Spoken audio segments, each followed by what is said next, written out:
नमस्कार दोस्तों, स्वागत है आप सभी का हमारे खास कार्यक्रम तारे सितारे में। मैं हूं आपके साथ शिखा और हमेशा की तरह हमारे साथ स्टूडियो में मौजूद हैं ज्योतिषाचार्य आचार्य विनोद कुमार जी, जो हमेशा आपका मार्गदर्शन करते हैं ज्योतिष के माध्यम से। आज हम अपने कार्यक्रम में बात करेंगे पितृ दोष के बारे में। यूं तो हम सभी पूजा पाठ करते हैं, अपने पितरों का आशीर्वाद प्राप्त करते हैं, लेकिन पितृ दोष क्या है और ये कितना जरूरी है हमारे लिए, पूरी जानकारी लेते हैं ज्योतिषाचार्य विनोद कुमार जी से। विनोद जी, बहुत बहुत स्वागत है आपका कार्यक्रम में। जय माता दी। आचार्य जी, पितृ दोष के बारे में आपसे आज मैं जानना चाहूंगी। हमारे जो पितृ होते हैं, कई बार देखा जाता है कुंडली में कि उनकी वजह से कुछ परेशानियां आ जाती हैं, कुछ दुविधाएं आ जाती हैं और बहुत कुछ उपाय भी करने पड़ते हैं उनके बिल्कुल लिए। बिल्कुल तो पितृ दोष क्या होता है, ये आप सबसे पहले बताएं। बिल्कुल शिखा जी, बहुत अच्छा प्रश्न आपने किया है। 16 संस्कारों में एक संस्कार अपने पिता के कर्म के लिए निमित्त बताया गया है। शास्त्रों में भी उनका प्रमाण मिलता है कि जो पूर्वजों का ऋण अपने जो पितर हैं उनको प्रसन्न कर लेते हैं तो उनके जीवन में सफलताओं का युग बन जाता है। पितृ दोष मेरे भाई बहन, पितृ का जो ऋण लग गया है, किसी भी पत्रिका में लग गया है, इस जन्म जन्मांतरे सकल दोष, आपके जितने जन्मों के पुण्य है ना, अगर आपकी पत्रिका में पितृ दोष लगा हुआ है तो उसका क्षय होता रहता है। आपके शुभ कर्मों का आप कहते हैं ना महाराज जी, हम पूजा पाठ बहुत करते हैं, सफलताएं नहीं प्राप्त होती हैं। आप बोलते हैं ना महाराज जी, हमने गाय का दान कर दिया, हमने महाराज जी अश्वमेध यज्ञ करा दिया, परंतु आपने कभी अपने पूर्वजों का श्राद्ध किया क्या?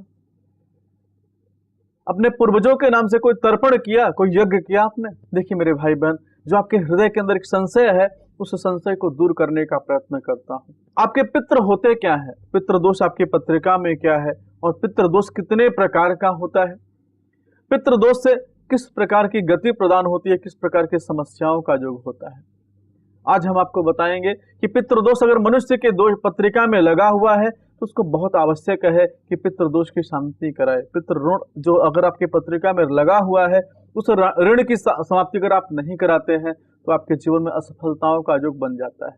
पितृ दोष बनता कैसे है मेरे भाई बहन, मैं आपको समझाना चाहता हूं।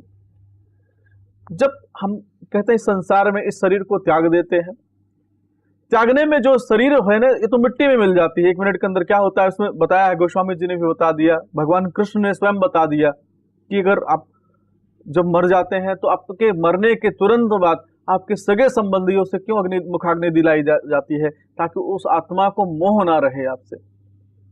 समझने की बात है मेरे भाई बहन, उस आत्मा का मोह आपके परिवार से समाप्त हो जाए, उसके पुत्रों से समाप्त हो जाए, उसके जितने अपने हैं उनसे समाप्त हो जाए। उन सबको बुला करके शास्त्र ने निर्णय दिया आपके पुत्र को ही मुखाग्नि देना है, ताकि जो पुत्र मोह है वह समाप्त हो सके।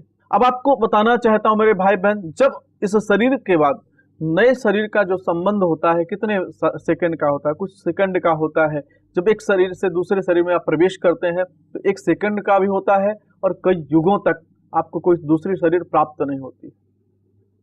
जब नई शरीर आपको भगवान दे देते हैं, नया मोक्ष प्रदान कर देते हैं, स्वर्ग प्रदान कर देते हैं, या आपको नया शरीर धारण करा देते हैं, तो आपका जो पितृ दोष है समाप्त हो गया, क्योंकि आपके सारे मोह समाप्त हो गए हैं। शास्त्रों में बताया गया, जब किसी का जीवांत होता है, जीव अंत का समय आता है, बोलते हैं उसको कुशा का आसन दिया जाए, गाय का दान किया जाए, नारायण के नाम का उच्चारण किया जाए। क्यों किया जाए मेरे भाई बहन, सोचने की बात है ना। बोला जाता है उस आत्मा के सामने कोई रोए नहीं, शास्त्रों में बहुत निषेध बताया गया है, उस जीव के सामने कोई रुदन ना करे, ऐसा शास्त्रों में बताया गया है। परंतु मोह है मेरे भाई बहन, जब अपना कोई जाता है तो व्यक्ति विलाप करना प्रारंभ कर देता है, रुदन करना प्रारंभ कर देता है, और एक साथ में एक संकल्प किया जाता है, बोलते हैं राम नाम सत्य है, मतलब भगवान ही सत्य है, संसार में कुछ सत्य नहीं है। ईश्वर की सत्यता को मानना पड़ता है। वहां पर जितने लोग जाते हैं ना संस्कार में, सब लोग अंतर ज्ञान की गंगा का प्रवाह करना प्रारंभ कर देते हैं। आप सबको पूर्वजों का जो क्रिया है मेरे भाई बहन, सारा क्रिया आप करते हैं, परंतु जाने अनजाने आप मोह के कारण आपके पूर्वजों को गति नहीं प्रदान हो पाई, या आपने जो क्रिया करना था उस क्रिया को सही रूप से नहीं कर पाए, या स्वयं मनुष्य का जो संस्कार है, अगर संस्कारी व्यक्ति है तो मोक्ष प्रदान होगा। अच्छा कर्म किया है तो उसको शरीर भी प्राप्त हो सकता है, लेकिन थोड़ा सा बुरा कर्म किया तो प्रेत की योनि प्राप्त होती है, पिशाच की योनि प्राप्त होती है। मनुष्य अनंत युगों तक भटकता रहता है मेरे भाई बहन। और अनंत युगों तक जब भटकता है तो वह आस किससे लगाता है? क्योंकि उसको मोह किससे है? आपके परिवार से है। वनप्रस्थ की व्यवस्था क्यों बताई गई मेरे भाई बहन?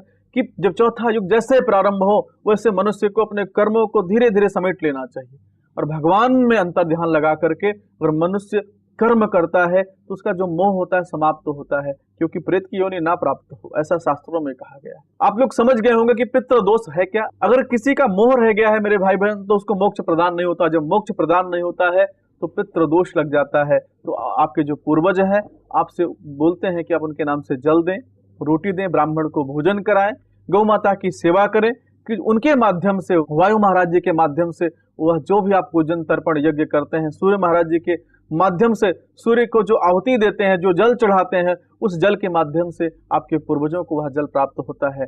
अगर आपकी पत्रिका में दोष लगा हुआ है तो आप उनका निदान कर लीजिए मेरे भाई बहन, उनका अर्चन पूजन बंधन कर लीजिए, ताकि जो आपकी पत्रिका में दोष है उनके अशुभ प्रभाव से आप बच सकें। अगर ऐसा करते हैं तो आपके जीवन में सफलताओं का जो बन जाएगा। जी बिल्कुल आचार्य जी, आपने ये तो बताया कि पितृ दोष क्या होते हैं और ये किस तरीके से किसी व्यक्ति के जीवन में अपना प्रभाव छोड़ते हैं। इसके बारे में और भी बहुत कुछ आपसे जानना चाहूंगी, लेकिन फिलहाल अपने पहले दर्शक का सवाल जानते हैं। बिल्कुल। हाँ जी, मेरा नाम सिमरन है, मैं करौंदा करनाल से बोल रही हूँ। मैं अपने बेटे के बारे में पूछना चाहती हूँ। उसका नाम गुरशान है, उसकी जन्म तिथि है 21/1/2004। उसका जन्म बुधवार को अमावस्या के दिन हुआ था और उसका जन्म स्थान है करौंदा। समय है 1:15 से 1:30 के बीच का। बहुत शरारती है, वो कहना नहीं मानता, अपनी बातें ही, किसी की बात सुनता नहीं है, अपनी ही बातें करता है, किसी का कहना बिल्कुल नहीं मानता वो। आप बताइए मुझे उसके भविष्य में आगे चलकर वो क्या वो अपने पैरों पर खड़ा हो पाएगा? और पढ़ाई की तरफ बिल्कुल ध्यान नहीं देता, क्या वो पढ़ पाएगा? उसके बारे में हम बहुत चिंतित हैं, कृपा करके हम आप मुझे उसका मार्गदर्शन कीजिए। आचार्य जी, सिमरन जी जानना चाहती हैं अपने बेटे के बारे में कि उसका भविष्य कैसा रहेगा और साथ ही वो अपने करियर में सफलता को प्राप्त कर पाएगा या नहीं। बिल्कुल सिमरन, देखिए जैसा कि इस बच्चे की पत्रिका का विवेचन किया है तो लग्न के मालिक शुक्र महाराज जी हैं, कैरियर में बैठे हैं, कैरियर का ग्रोथ बना रहे हैं, परंतु जो वर्तमान में इसकी दशाएं चल रही हैं अच्छी नहीं चल रही हैं। इसकी दशा चंद्रमा की चल रही है, चंद्रमा की महादशा के अंदर गुरु का अंतर चल रहा है। 12 मार्च 2013 तक गुरु इसका बाधित कर देगा, सारे कार्यों को रोक देगा, सफलताओं में रुकावटों का जो बना सकते हैं। इसका दो कारण होता है। हर मनुष्य के कर्मों की गति मनुष्य के कुंडली के अंदर दिखाई देती है और उसके कर्मों की गति उसके जीवन में दिखाई देती है। जैसा कि इनकी पत्रिका का हमने विवेचन किया है तो इनकी पत्रिका में सर्प दोष बन गया, साथ में सूर्य महाराज जी शनि की राशि में जाकर विराजमान हो गए, थोड़ा सा पितृ दोष भी इनकी पत्रिका में बन गया। और सबसे बड़ा जो दोष इनकी पत्रिका में बना हुआ है, भाग्य भाव के मालिक द्वितीय भाव के अंदर जाकर विराजमान हो गए, तो भाग्यहीन योग भी इनकी पत्रिका में बना दिया है। ऐसे में आपको भ्रमित होने की आवश्यकता नहीं है, ना परेशान होने की आवश्यकता है। मैं इस बच्चे के लिए कुछ उपचार बता रहा हूँ, उसको आप करा दीजिए, सफलताओं का योग बन जाएगा। सिद्ध कुंजिका स्तोत्र पाठ होता है, माता दुर्गा जी का होता है, भगवान शिव ने, बहुत गुप्त रहस्य है, इसको माता पार्वती जी को भगवान भोलेनाथ ने बहुत गुप्त तरीके से बताया है। 1.25 लाख पाठ गुप्त रहस्य का जो है आप करा देती हैं, सिद्ध कुंजिका स्तोत्र का अगर आप पाठ करा देती हैं तो जो आपके बच्चे के जीवन में उग्रता का जो बना हुआ है, जिद्दीपन का जो बना हुआ है, समाप्त हो जाएगा। इसके जीवन में जितने अशुभ दोष बने हुए हैं समाप्त होकर भगवान शिव की कृपा से अच्छे आनंद का योग बनेगा।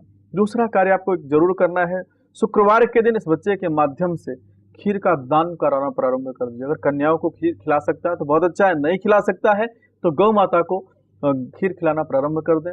शुक्र महाराज जी की कृपा से इसके जीवन में अच्छी सफलताओं का योग बन जाएगा। जी बिल्कुल, जैसा कि आचार्य जी ने बताया है सिमरन जी कि आपकी बेटे की पत्रिका में कुछ दोष लगे हुए हैं, जैसे कि सर्प दोष है और साथ ही भाग्यहीन दोष लगा हुआ है, तो उनको दूर करने के लिए आपको उपाय करने हैं जो बताए हैं आचार्य जी ने। शुक्रवार के दिन आपको गाय को खीर खिलवानी है अपने बेटे के हाथ से, और साथ ही कुछ उपाय बताए हैं, कुछ पाठ बताए हैं, उनको करवाइए, निश्चित रूप से जो परेशानियां हैं दूर हो जाएंगी। आचार्य जी, अगले दर्शक जानते हैं क्या सवाल है।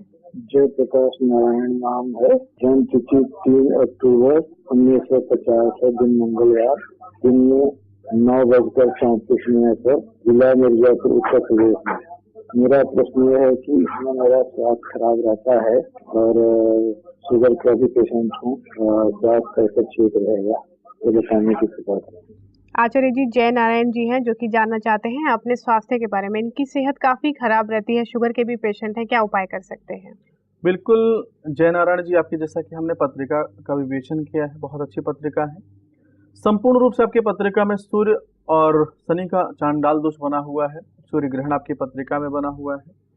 आपका जो लग्न है वृश्चिक लग्न के अंदर जन्म हुआ है, मंगल महाराज जी लग्न के अंदर विराजमान है, बुध की महादशा चले और बुध की महादशा के अंदर जो अंतर आपकी पत्रिका में चल रहा है वह चंद्रमा का चल रहा है। चंद्रमा महाराज जी 8वें भाव के अंदर विराजमान है। हम आपको समझाना चाहते हैं जो वर्तमान का समय चला वह स्वास्थ्य की दृष्टि से बिल्कुल अच्छा नहीं है। सबसे पहला कार्य करिए, भगवान शिव के मंदिर में जाकर के या किसी सिद्ध पीठ पर जाकर के वहां पर शिवार्चन आप करना प्रारंभ कर दीजिए। ओम जुम सह अपने नाम को लगा करके पाले पाले शाह जुम ओम, इस मंत्र का कम से कम 1.25 लाख पाठ आप करा दीजिए। और हो सके तो भगवान शिव जी का महामृत्युंजय पूजन आप करा देते हैं तो जो आपके स्वास्थ्य में दुर्घटनाओं का जो बना हुआ है समाप्त हो जाएगा। दूसरा कार्य क्या करना है, प्रतिदिन आपको करना है ओम सोमाय नमः।